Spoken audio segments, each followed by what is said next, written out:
আসানসোলের কোটমোড় এলাকায় একটি বাড়ি ছাড়া নিয়ে আজ বিবাদ তৈরি হয়। বাড়ির মালিক আগরওয়াল পরিবারের অভিযোগ যে তারা সঞ্জয় সরকার নামক এক ব্যক্তিকে বাড়ি ভাড়া দিয়েছিলেন। কিছুদিন সঞ্জয় সরকার বাড়ি ভাড়া দেয়, কিন্তু তারপর তারা আর বাড়ি ভাড়া পাননি। আগরওয়াল পরিবারের অভিযোগ যে সঞ্জয় সরকারকে বাড়ি ভাড়া দিলেও সেখানে টিএমসি কাউন্সিলর ববিতা দাস থাকতেন। আগরওয়াল পরিবারের মহিলাদের বক্তব্য যে সঞ্জয় সরকার এবং ববিতা দাস লিভ ইন করে থাকতেন, এবং যেহেতু ববিতা দাসের আগের টিএমসি সরকারের কাউন্সিলর ছিলেন, তাই তিনি তার রাজনৈতিক প্রভাব খাটিয়ে আগরওয়াল পরিবারের সদস্যদের ধমক চমক দিয়ে রাখতেন এবং ভাড়াও দেননি।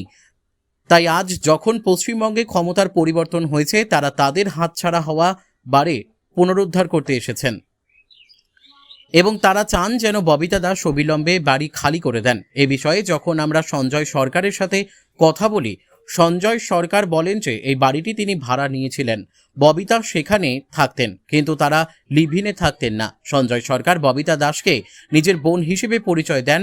যখন তাকে জিজ্ঞাসা করা হয় যে আগরওয়াল পরিবারের পক্ষ থেকে অভিযোগ করা হচ্ছে যে তিনি বহুদিন ভাড়া দেননি, এর উত্তরে সঞ্জয় সরকার বলেন যে এই মুহূর্তে তিনি বলতে পারবেন না যে কতদিন তিনি ভাড়া দেননি, কারণ সেই হিসেব তার কাছে বর্তমানে নেই। যদিও আমরা যখন ববিতা দাসের সাথে কথা বলি, তিনিও সঞ্জয় সরকারের সাথে লিভ ইন সম্পর্কের কথা অস্বীকার করেন এবং বলেন যে তিনি যেহেতু একজন রাজনৈতিক দলের কাউন্সিলর, তাই তার কাজের সুবিধার জন্য এই বাড়িতে তিনি থাকতেন। ববিতা দাস বলেন যে তিনি নিজেই এই বাড়ি ছেড়ে দিতে চাইছেন, কারণ এবার এই বাড়িতে তার অসুবিধা হচ্ছে। তিনি বাড়ির মালিকের কাছ থেকে 2 দিন সময় চেয়েছেন যাতে তিনি তার জিনিসপত্র গুছিয়ে বের করে নিয়ে যেতে পারেন। যখন ভাড়া না দেওয়ার কথা বলা হয়, তখন ববিতা দাস বলেন এ বিষয়ে তিনি কিছু জানেন না। এ বিষয়ে তিনি বলতে পারবেন যার সাথে বাড়ির মালিকের এগ্রিমেন্ট হয়েছিল। ববিতা দাস বলেন যে তিনি শুধু রাত্রে থাকার জন্য এই বাড়িটি ব্যবহার করতেন এবং সকাল হলে তিনি বেরিয়ে যেতেন। তিনি পরিষ্কার বলেন যে বাড়ি ভাড়া দেওয়ার না দেওয়ার বিষয় তিনি কিছুই জানেন না। এই বিষয়টির বাড়ির মালিক এবং সঞ্জয় সরকার যিনি ভাড়া নিয়েছিলেন তাদের মধ্যেকার বিষয়।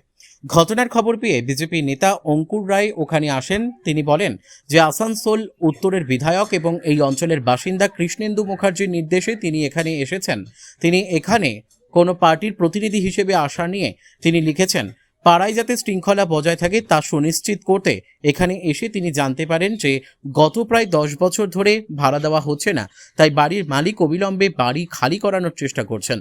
অঙ্কুর রায় বলেন যে এভাবে কাউকে বাড়ির থেকে সরিয়ে দেওয়া যায় না, যে বাড়িতে আছে তাকে সময় দিতে হয়। যখন তাকে জিজ্ঞাসা করা হয় যে বাড়ির সদস্যরা বলছেন যে যেহেতু এখন বিজেপি সরকার চলে এসেছে, তাই তারা মনে করছেন যে এখনই বাড়িটা খালি করানোর ভালো সুযোগ। অঙ্কুর রায় বলেন যে বিজেপি কখনো এই ধরনের বিষয়কে প্রশ্রয় দেয় না, যা আইনত ন্যায্য বিজেপি সেই কাজই করবে। তিনি স্পষ্ট ভাষায় বলেন যে ববিতা দাস একজন পৌরমাতা এবং তাকে অবশ্যই বাড়ি খালি করার সময় দিতে হবে। ব্যুরো রিপোর্ট, আরোহী নিউজ বাংলা। দেখতে থাকুন আরোহী নিউজ বাংলা।